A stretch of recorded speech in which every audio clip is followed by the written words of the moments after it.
The question is simple. Have any of the systems on my network been compromised? The answer is harder than it should be. Enter AI Hunter. Active Countermeasures has automated and streamlined techniques used by the best pen testers and threat hunters in the industry to create AI Hunter, a network threat hunting solution that does the first pass of a hunt for you to identify systems that are most likely to be compromised and scores the results on a scale from 0 to 100. You can then research those systems in depth with AI Hunter. Focus your valuable time on the systems that need your expertise with AI Hunter. Sign up for a personal demo today at securityweekly.com/ACM. CrowdStrike stops breaches. These days, critical work isn't done from the protection of a corporate network. It happens at cafes, back offices, and at home. New ways of working mean new attacks. New attacks require new defenses. CrowdStrike stops breaches so you can do what you do best. CrowdStrike, we stop so you can go. CrowdStrike is offering Security Weekly listeners 15 days free access to its platform. See how it works at securityweekly.com/CrowdStrike. Welcome back, everyone, to Security Weekly's virtual hacker summer camp. I am Paul Asadorian, and I'm here with Chris Morales. He's the principal security advisor at Vectra AI. Chris, welcome. Glad to be here. Well, virtually here, right? We're still on the other side of the country from each other. That's right. Virtually here. It's not your first time on the show. We did an interview at a previous conference at some point. No, it was the last time was right before InfoSec World for that, going down to the one down in Disney World just last year, I think, actually. Yeah. Awesome. Nice to have you back. In person.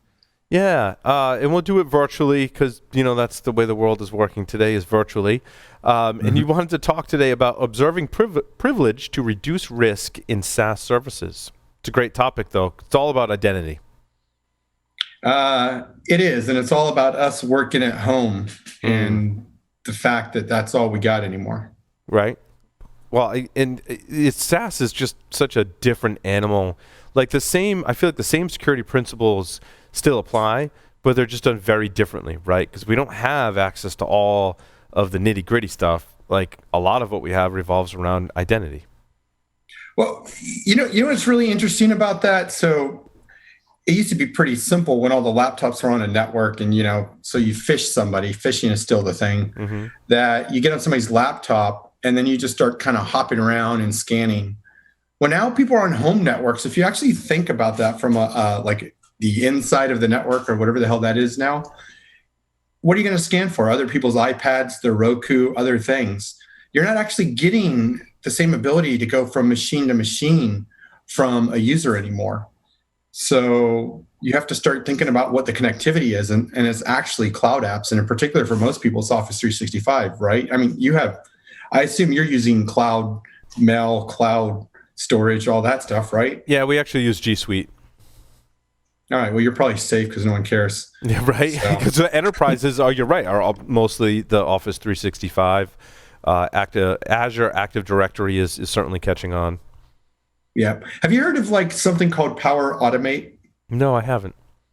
I didn't until a few weeks ago either, ironically, and it's just because having to really learn about the environment. And everybody's heard of PowerShell, which is hacker tool number one, administrator tool number one. It turns out that Microsoft has a Office 365 alternative called Power Automate, and I think you should go look for it. It's enabled by default in Office, and it's really cool. Just like PowerShell, it lets you do exactly what it says. Script things, move things to a OneDrive, for example, or copy to it, or open list. It literally lets you execute and automate actions in Office, and it's on everywhere. And it's got this really slick UI that you can kind of configure and set things up. Yeah, it's interesting. The endpoint just becomes a vehicle to gain access to maybe the user's identity, but then pivot into, not like you said, other systems on the network, especially now that everyone's at home using cloud apps. They're pivoting into the cloud using what are now newer techniques, right? In basically, because your network is in the cloud, that's where they're gravitating towards, and tools that can manipulate data just as they would in a local network. Now it's just on someone else's systems and network, basically. Yeah, no, it's exactly. And it's because now the desktop has a limited shelf time, basically a limited lifetime of value. And it's as long as it's connected to some kind of resources or network, where cloud accounts like your email are actually always connected, and they're connected everywhere. So you got this thing now, and MITRE actually made a new behavior for this in their attack lifecycle. And they took spear phishing, but now it's, I forget whatever the numbers are behind it, but it's internal spear phishing. So it's the same thing, except it's spear phishing from an already compromised account. And it's the same thing of trying to go from a lower privilege to a higher privilege. Yeah. Except now you're doing it to your coworkers. Right. Whereas before, we may find systems on the network, get user level privileges, and then escalate, right? Now we're just doing the same thing with identities in these cloud services, basically. Right. And now you're talking about account takeover. So there's this interesting thing where it's you now get into this privilege problem where is privileged access trusted access? And the fast answer is no, actually. And we've already seen that, like with Twitter, for example, just to go pick on somebody recent. Right. You start to think about where these accounts are being used from, who's using them. And I'm picking on Office 365, but this is pervasive across all cloud services like Twitter or AWS or Azure. It's everywhere. And all administrators are at home now. Everybody's working at home. And everybody always says, well, just deal with the access management, et cetera. And they do, but it doesn't matter. First of all, I was an IT admin once, like early on in my life, and I realized when somebody came and asked you for permissions and they were an engineering group, all you did is looked at the last guy you gave permissions to and copied them, but you never really took into account things like, oh, well, he used to be in finance and he joined engineering. That might be a stretch, but that kind of thing happens, right? Yeah, and those permissions and roles tend to carry over, certainly, right? As we just copy and paste basically between objects, right? And that it has that carryover kind of effect. And the attackers are just cycling through and just trying to escalate privileges, taking advantage of that misuse of role-based access control. Yeah, and it's in the cloud. That's all that's left. There's really, if you take a management plane, there's no network. Sometimes there's no users. Like if you think of some of the privileged tokens, like what happened to Capital One, there's just access and who's accessing what and accessing from where. So what we've started thinking about is observed privilege instead of known static privilege, which, where last time I was on the show, I talked a lot about supervised, unsupervised deep learning, all these machine learning techniques. One of the key things that we really honed in for an unsupervised perspective is learning entities, services, and location, so that you can start to understand who uses what from where and when. Like you start to ask all these questions. What we learned is that another thing since then, we've been working on this idea of privileged access specifically versus all access. Really, privileged accounts are the ones that kill you. We've learned that you can actually start to score privilege based on the behaviors they have. And you get into all these dimensions of like how many things they access, how many places they do it from. You can start to see who has lots of privilege and who has no privilege. And a perfect example, by the way, is just not administrative. Like the CFO and the CEO might have access to some finance records on a company. That's privileged access. That's like single resource, single person, right? And you have to know that. And you have to understand what that looks like and who has access and where from, that the machine can actually teach you all this stuff so that you can start to trigger and see those deviations to start knowing you had a change in privileged access. And it's either a change in who had the access, what they accessed, or where they accessed from, and what services they used. So that you start to see these different patterns of, I saw in the Twitter one's a perfect example. I call that privileged access from unknown host or unknown location, right? Like this is an external user, I guess a 17-year-old. Did he live near you, Paul? Did you know this kid? No. But was he from the New England area? I thought you were in Florida for some reason. No, I'm not. Okay. No, it was a Florida person. I just picked on Florida. That's okay. So. People pick on Florida. It's cool. But the advantage in Office 365, as an example, is in similar systems, there's a central point for authentication and authorization that you can monitor and apply the even unsupervised, right, machine learning type things to detect this kind of thing. And that's something I don't think we really talk about very often, is that it does in a Microsoft environment, depending on which directory service flavor you're using, whether it's on-prem or Azure AD, there's a central place that governs all of this that you can monitor. Is that how this technology is working? Yeah, and it's you know what? So we've always been so we're network detection response primarily, and we're always looking for communication between entities, hosts, and things. In the cloud, there's no network, especially in SaaS in particular. There's no network, but there is a management plane, and that management plane produces logs, which are a lot more reliable than an endpoint log because we always get into this whole endpoint thing that somebody can cover their tracks and change it. On a management plane, it's a lot more stable, and that's not really happening. But those audit logs coming out of the management planes of SaaS apps, it could be it Office 365 or be it Salesforce or even AWS management plane. These management planes do have logs and activity and details of what occurred. Some are better than others, of course. Now, Microsoft has been a pretty security kind of minded company that they have pretty rich logs on what occurs and how these connectivity. So you can just consume that data and then consume data from things like AD, such either cloud AD or on-premise AD. It doesn't actually matter where, but you can start to get the account information. You can start to get the authentication. You can see what those accounts, how they're used, and start to map this out and build it. And that crosses applications and users, right? Mm-hmm. Yeah, and that's important, right? Because, I mean, to use Matt's analogy, it's about apps, users, and data, right? A lot of those other layers are being abstracted away, and that's what we have left to work with. And being able to correlate all that data and detect anomalies, I think, is how you're going to detect attackers today. Yeah, well, the data comes into it, but the fact is the privilege access happens before the data is accessed. So that becomes the layer. And we've been working, so pre-COVID, this is something we've already been working on. Our timing is such that we actually brought this to market end of last year before all this happened, and we had built for Office 365. Coincidentally, that's become a thing that we've pivoted heavily into because that's what people started asking for, obviously, right?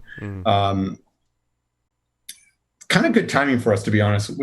In a way, I mean, I guess that's the way the market was going, but we didn't foresee the lockdown. Yeah, and that basically pushed this issue right into the forefront of where everyone needs to be. Yeah, and it's and that's the thing. We've been carefully studying access patterns in Office 365, account takeover, internal spear phishing. As I said, I've learned about things about, look at how you can use Power Automate instead of PowerShell to move around and start to do things within accounts and move data. And it's really interesting that your SaaS becomes your lateral movement and the way that people connect to each other in their accounts and how you can hop from account to account instead of machines. So we're removing machines and the network from the equation, but we're still doing network detection and response on the communication in the cloud. It's kind of an interesting concept, and we just redefine what network means. Yeah, and that's really interesting too, because some of the attacks I've observed are the attackers take over an account and then use private messaging and encryption that's built into those SaaS resources to then phish users or get someone to click on a link or something like that, but the whole message is encrypted, right? And if you're in that management plane and correlating those logs, it's actually a really good usage of that data. Yeah, it's funny you say that. So we always talk about this moving away from malware. When you get into SaaS, you really move away from malware. There is no more malware. It's literally just using the functions of administration in the cloud and the things handed to the account, and it's manipulating accounts and moving around. Like, you really do move away from this very binary, like, oh, I see something malicious there. And it gets more into these little definitions of like, oh, is that person in the other, like, am I in Florida? No, I'm in Oakland right now. Am I accessing my OneDrive in the middle of the night from this computer? Like, you have to start asking those questions. Like, where are people really, especially when no one's going to work? Yeah, absolutely. So how does this platform kind of work? Just talk a little bit about, like, if I have Office 365, I want this visibility, like, what does my deployment and things look like? Oh, well, it's, the beauty of cloud is it's cloud. It's software as a service. That's the irony. It's software as a service watching software as a service. There's more complex. If it's all you care about is watching Office 365, it's as simple as turning on a few things, plugging in some modules, and then it works. But what we really actually still care about is hybrid environments, because there is no such thing, even with the remote work, it's still not a pure cloud environment. So from a hybrid, we've built it where you can have sensors watching underlying Azure, like virtual sensors watching the hypervisor or AWS, or things on virtual servers in a physical data center, or just the network fabric itself with physical sensors, and then the cloud sensors watching the SaaS apps. You put all that together into a single brain, and it's actually taking traffic from all these locations and stitching it together to start to get a full life cycle view. That's really awesome. Anything else you want to share with our audience, Chris, about this particular technology and challenge that we all have today? No, other than it's something we've spent the last couple of years working on this concept of privileged access, because there was a lot of work. There's a lot of data science that went into this. We've got the foundations in place, and we've done this whole scoring system, and we've already built the foundations for cloud. The only thing I can say is, we're on an accelerated rate now to just cover. So the thing about SaaS apps is you got to take from every log, but because we built the architecture, we're able to just start adding things really quickly now. That's awesome. Folks can learn more at vectra.ai/O365. Chris, thank you very much for appearing on Security Weekly. Absolutely. Thanks a lot. With that, I think that's our last micro interview for today. Stay tuned. Shows coming up next and 2 more full days of recording. Welcome back to Security Weekly's Virtual Hacker Summer Camp. I am Paul Asadorian. In this segment, we'll be talking about threat hunting and incident response with Google Cloud and Tanium. Here with us today, Anton Chuvakin, Head of Solution Strategy for Google Cloud, is with us. Anton, welcome. Thank you. Matt Hastings, the Senior Director of Product Management at Tanium, is here with us. Matt, welcome. Thank you. So Anton and Matt, we saw this segment that we had coming up. We read some of the announcements, and we were like, what's going on? So I thought I'd ask you both, kind of a little background on the product side respectively, and then what the integration means, if I can call it an integration and or partnership. I'll let you guys explain. Sure. So do you want to have a more an official answer or more like a fun answer? Let's go with fun, always. You're on Security Weekly. Okay, perfect. So I'm sometimes credited with coining the term EDR, right? And it was way back in 2013 when I was at Gartner. So when I thought of EDR, I kind of thought of a sensor on the endpoint that can see a lot of things, capture the right information that goes far beyond logs, but also a backend that can be kind of a brain for the sensor. So I thought when I originally thought of EDR vision, I thought of a sensor and a brain. Mm-hmm. So as time progressed, EDR product evolved, and some of them had a great brain and a not so great sensor, and some of them had a great sensor and maybe not so great a brain. So I feel like the Chronicle Tanium thing is kind of a chance to collect the best sensor with the best brain. Agreed. Yeah, I'll kind of stop there. Yeah, no, that's a perfect overview. Matt, you want to kind of weigh in from the Tanium perspective, what it means to be part of this integration? Yeah, I'll try to keep it in the context of sensors and brains. Tanium for the longest time has invested pretty heavily in the sensor space. So visibility on the endpoint and providing great flexibility and depth into the endpoint itself. And then partnering, I think you can call it a partnership and an integration with Chronicle to provide that data back to them, to then overlay that information with other log services and provide a single brain for decision making makes a lot of sense. Not only for us, but also for our customers. Yeah, and Matt, what are some of the greatest differentiators on the EDR side for Tanium? I would say our flexibility. So if you look at any 2 attacks, they're going to be different in some respects. And incident responders are going to need flexibility to respond to those attacks in both real-time and historical context. And so Tanium has always been very much real-time focused, ask a question, get an answer. With the partnership with Google, that just now extends our historical visibility back, up to a year, which is almost unheard of in incident response.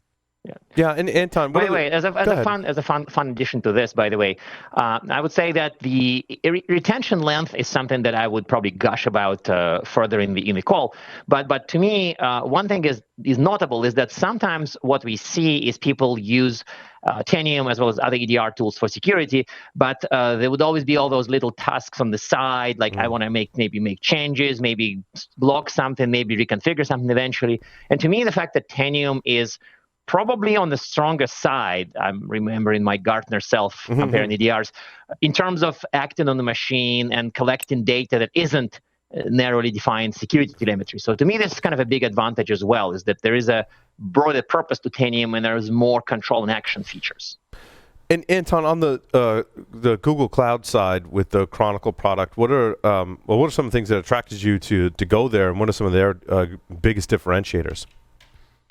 So Chronicle platform, again, one of the items, probably the most critical item that attracted me to the startup when I left my comfort of my ivory tower at Gartner and joined Chronicle, was the technology, but also the economic model. Of course, during my first encounter with the Chronicle team, I was kind of impressed by search speed, but then I realized I'm talking to people from Google. They can search the internet in a fraction of a second. So I'm being impressed of them searching logs in a fraction of a second. So it's kind of silly. So it's there. However, the economic model, the fact that Chronicle doesn't charge per volume of logs or for the number of log sources or for any traditional metrics for SIEM log management, to me, the fact that we can not charge that and offer a flat price per employee has powerful magic, because it just means that you don't have to decide, hey, do I collect the HCP logs? Do I collect this type of EDR telemetry? Is it worth it in terms of the license burn? There's no such thing for us. Like you paid for the tool, you paid a fixed price per employee, and then you have the whatever telemetry you want. You want more, you can have more. You want less, you can have less. You want EDR in addition to firewalls? Sure. You want DNS? That's fine. There's no it's not an economic decision. It's a security merit decision.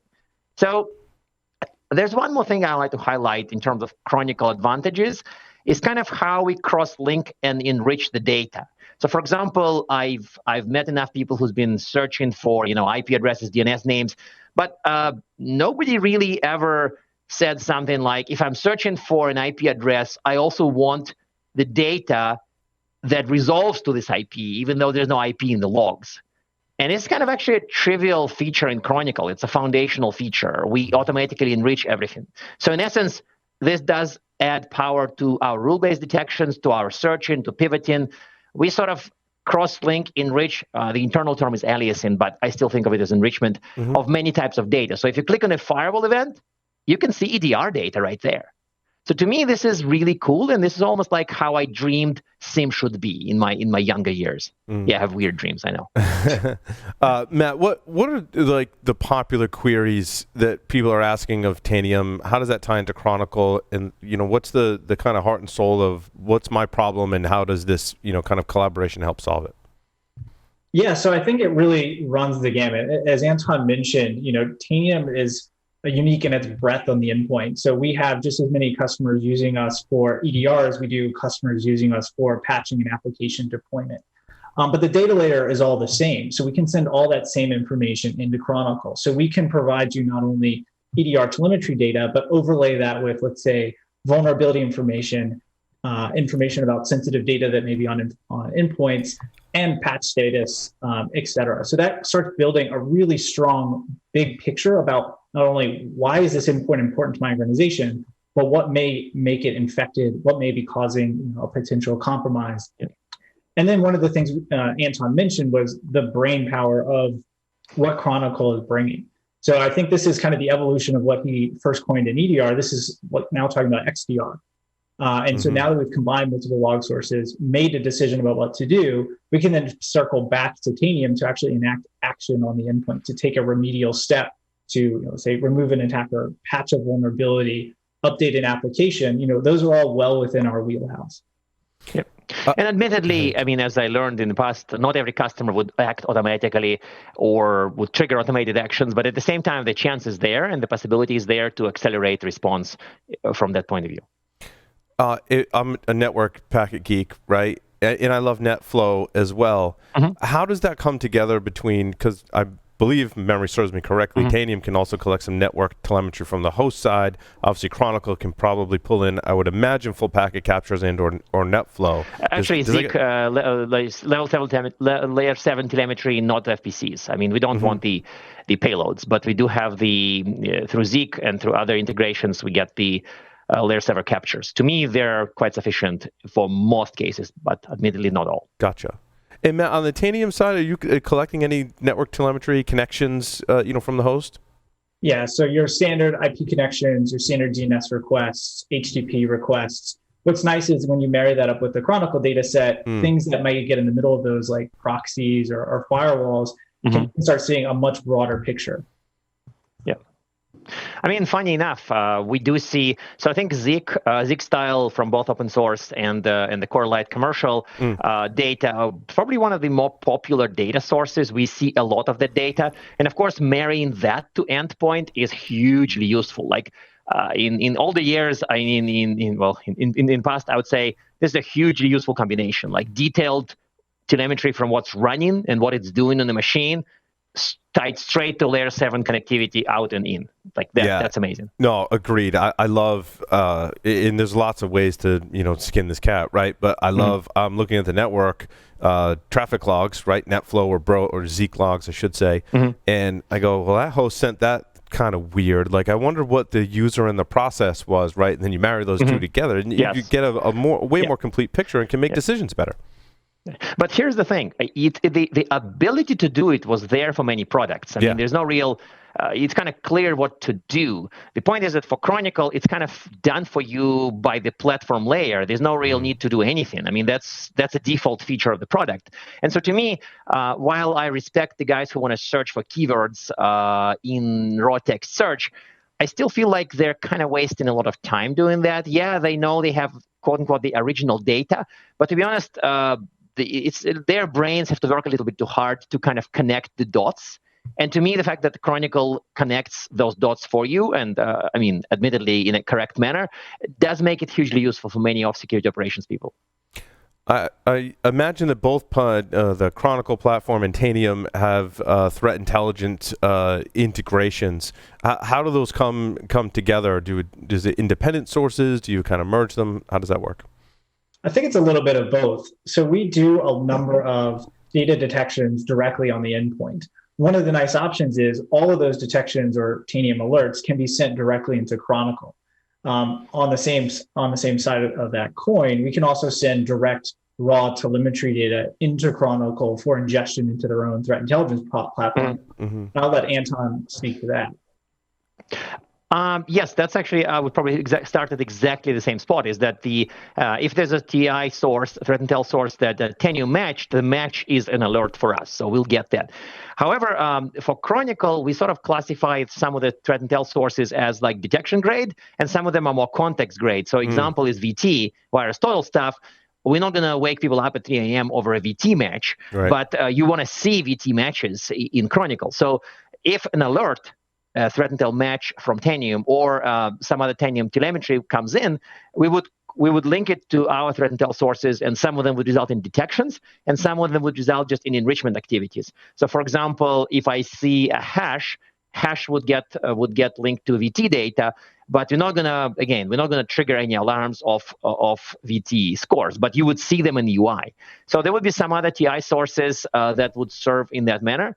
Of course, people keep prodding us and saying, hey, at Google, you probably have some kind of super secret, ultra unique data sources. And we do. The point is that not all of them are exposed to clients. So some of them are probably too secret even for us at Chronicle. But we have a way to process them through a human side, through uppercase team that we have. So some of the threat intel sources that are sort of like the very top tier of the very top shelf, of the very far corner of the top shelf threat intel sources, would get exposed through uppercase only. They would not go into a system. Gotcha. But customers can still, unfortunately, or is it the reality? I don't know if it's unfortunate. We may end up using it as a sort of additional subscription because we are using humans to do that, the uppercase team.